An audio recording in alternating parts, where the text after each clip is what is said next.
السلام علیکم ورحمۃ اللہ وبرکاتہ۔ اعوذ باللہ من الشیطان الرجیم، بسم اللہ الرحمن الرحیم۔ آج کا ہمارا جو موضوع ہے انوار اسماء الحسنی، ہم اللہ تبارک و تعالیٰ کے بابرکت اور عظیم الشان اسماء گرامی کے بارے میں بات کریں گے۔ تو سب سے پہلے جیسا کہ ہم سب جانتے ہیں کہ اللہ تبارک و تعالیٰ وحدہ لا شریک ہیں اور اپنی تمام تر صفات میں ان کا کوئی ثانی نہیں۔ آج ہم یا اللہ یعنی اللہ کے اسم اعظم سے سٹارٹ کرتے ہیں۔ یہ بڑا بابرکت اسم ہے۔ اللہ اسم ذات ہے جس ذات میں کائنات کی ہر صفت اور ہر خوبی چھپی ہوئی ہو۔ یہ اکیلا اور واحد نام اس کا اظہار کرتا ہے۔ مستند کتب میں اللہ تعالیٰ کے ناموں کی تعداد 3 سے 5 ہزار بتائی گئی ہے۔ ابتدائے آفرینش سے قیامت تک اور اس کے بعد بھی اللہ تعالیٰ کا ذاتی نام اللہ ہی رہنا ہے۔ صفات میں بے پناہ نام ہو سکتے ہیں، مثلاً یا دیانو ایک ایسا نام ہے جو اللہ تعالیٰ کی مہربانی کی ایک صفت کی طرف اشارہ کرتا ہے، مگر بہت کم کتابوں میں اس کا ذکر ملتا ہے۔ جو اس ذات برحق نے چاہا اور جو اس کے محبوب نے چاہا وہی نام قرآن کی زینت بنے اور ہم تک پہنچے۔ اللہ ہی ایک ایسی ذات ہے جو کائنات کی ہر شے کو بنا سکتی ہے اور ایک نظام کے تحت چلا سکتی ہے۔ نظام کائنات کو دیکھا جائے تو اللہ جل شانہ کی جلوہ گری کا احساس ہوتا ہے۔ اللہ تعالیٰ کی ذات کے متعلق کچھ لکھنا اس کے لیے کچھ بھی مشکل نہیں، اس کا احاطہ کرنا بھی ناممکن ہے۔ جتنا بھی جامع لکھا جائے اس کی کمی محسوس ہوتی ہے۔ اللہ کی شان صرف اللہ کے رسول محمد صلی اللہ علیہ وآلہ وسلم ہی بیان کر سکتے ہیں۔ اللہ کی ذات کو آپ صلی اللہ علیہ وآلہ وسلم کے سوا اور کوئی نہیں سمجھ سکتا۔ وہ رحمان، رحیم، کریم، خالق، مصور اور باری ہے۔ غرض جو بھی اچھا کہا جائے اس ذات میں موجود ہے۔ ایسی ذات پر کچھ لکھنا اس کے فضل اور اس کی توفیق کے بغیر ممکن نہیں۔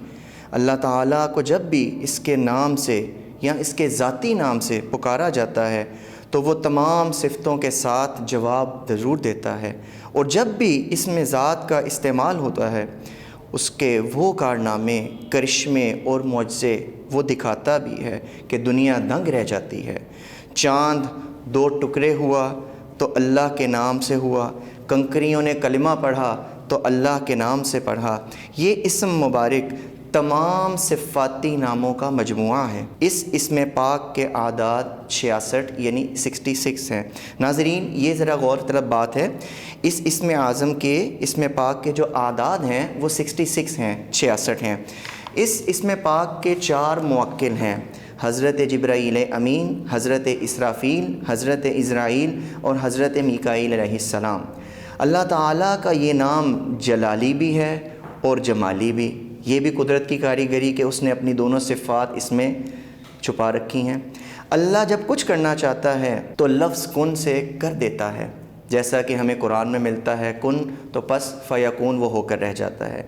ایسی ہستی کو اگر سچے دل سے مدد کے لیے پکارا جائے اور وہ بھی اس کے ذاتی نام سے، تو یقین جانیے دنیا کی ہر مشکل آسان ہو جاتی ہے۔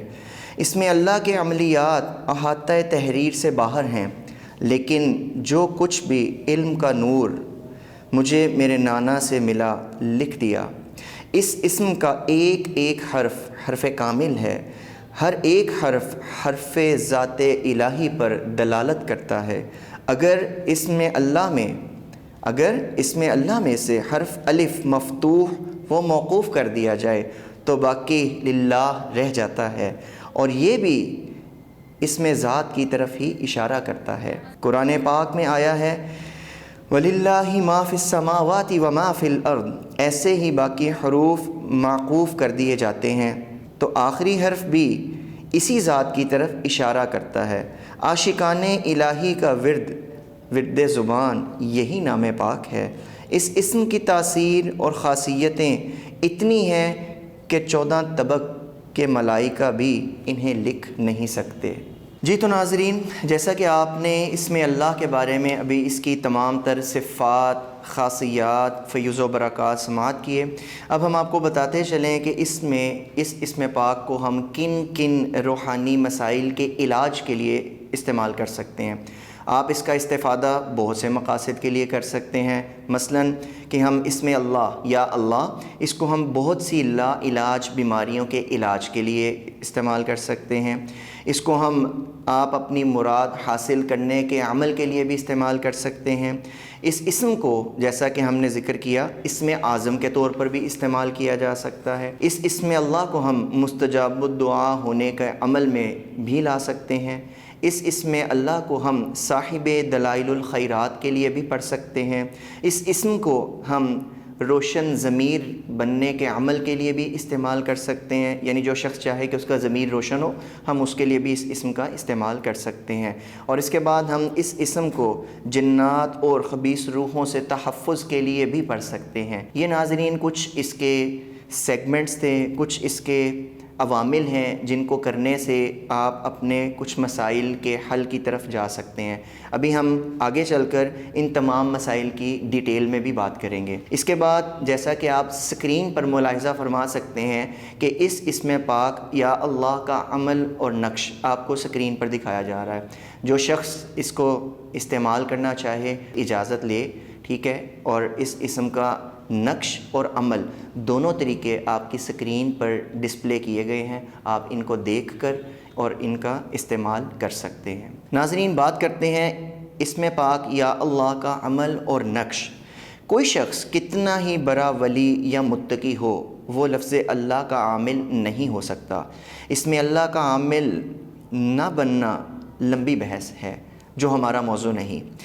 اسم ذات اللہ ہے اور اللہ کسی عامل کے قبضے یا اختیار میں نہیں آ سکتا، بس اس نام کا غلام بن کر ہی رہا جائے تو بہتر ہے۔ ہاں اگر وہ چاہے کہ جب وہ لفظ اللہ کہے تو لوگوں کے بگڑے ہوئے کام سنور جائیں، تو اسے چاہیے کہ ہر مہینے چاند کی 13، 14 اور 15 کو روزہ رکھے، اس کے بعد اپنے اور اپنی والدہ کے نام کے اعداد جمع کرے اور اس اسم میں اسم اللہ کے 66 اعداد 66 اعداد شامل کر کے پڑھیں اور 40 دن تک اس عمل کو آپ نے پڑھنا ہے۔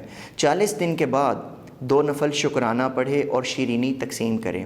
اس کے بعد وہ جسے لفظ اللہ کا نقش یا ورد پڑھنے کے لیے دے اس پر اللہ کی مہربانی اور لطف و کرم ہو جائے گا۔ آپ سے دوبارہ کہتے چلیں کہ سکرین پر آپ اس اسم کا عمل اور نقش جس کی ڈیٹیل ابھی بتائی گئی ہیں وہ دیکھ رہے ہیں۔ اعداد میں بھی آپ دیکھ سکتے ہیں کہ 66 اس کے عدد ہیں، وہ نیچے آپ کو باکس نظر آ رہا ہے اور اوپر آپ کو اسم اللہ، ٹھیک ہے جی، یا اللہ کا وہ نظر آ رہا ہے۔ تو یہ اس اسم کا نقش ہے، اس نقش کو آپ استعمال کر سکتے ہیں اور اس نقش کی جو ڈیٹیل ہے وہ ہم نے بھی آپ سے یہاں پہ شیئر کی ہے۔ جزاک اللہ۔